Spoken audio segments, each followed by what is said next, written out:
नाशिकचा भोंदू बाबा अशोक खरातकडून एक पिस्तूल जप्त करण्यात आली होती.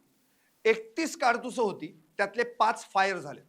ते नेमके फायर झाले कुठं, त्यानं नरबळी दिल्याचा संशय आहे असं म्हणत सरकारी पक्षानं अधिक तपासासाठी आणखी वेळ आवश्यक असल्याचं सांगत कोठडी वाढवण्याची मागणी केली.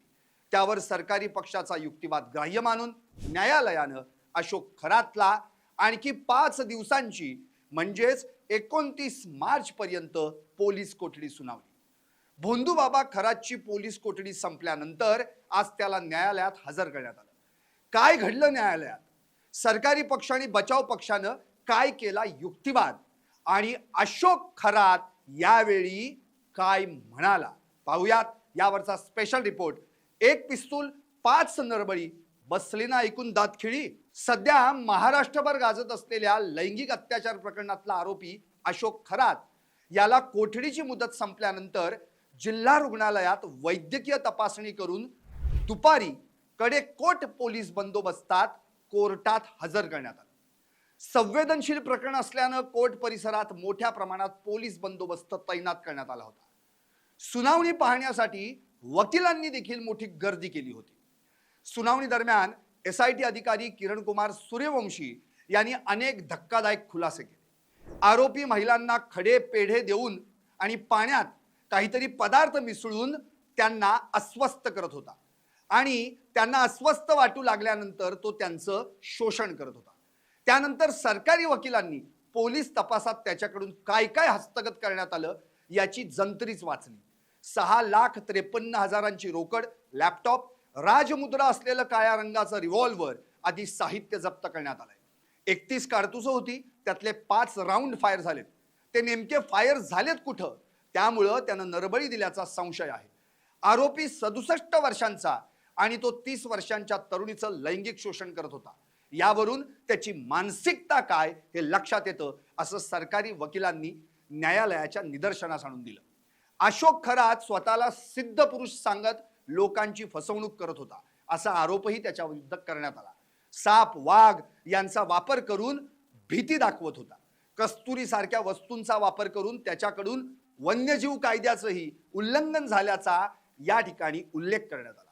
यानंतर बचाव पक्षानं आपला युक्तिवाद मांडला. 7 दिवसांमध्ये पुरेसा तपास झाल्याचा दावा बचाव पक्षानं केला. त्यामुळे पुढील पोलीस कोठडीची गरज नसल्याचं त्या वकिलांनी म्हटलं. आवश्यक कागदपत्र उपलब्ध असून पुढील तपास न्यायालयीन कोठडीतही होऊ शकतो असाही युक्तिवाद केला. त्यावर सरकारी वकिलांनी या प्रकरणाची व्याप्ती मोठी असल्याचं सांगत पुढील तपासासाठी पोलीस कोठडी आवश्यक असल्याचं म्हटलं. ईशान्येश्वर मंदिरातील विधी, आर्थिक व्यवहार आणि इतर गंभीर बाबींचा तपास अजून बाकी असल्याचंही त्यांनी न्यायालयात नमूद केलं. एकूणच गंभीर आरोप आणि तपासातील नव्या बाबी लक्षात घेत कोर्टानं अशोक खरातला 29 मार्च पर्यंत पोलीस कोठडी सुनावली. पोलीस कोठडी सुनावण्यापूर्वी न्यायाधीशांनी खरातला काही बोलायचंय का असं विचारलं.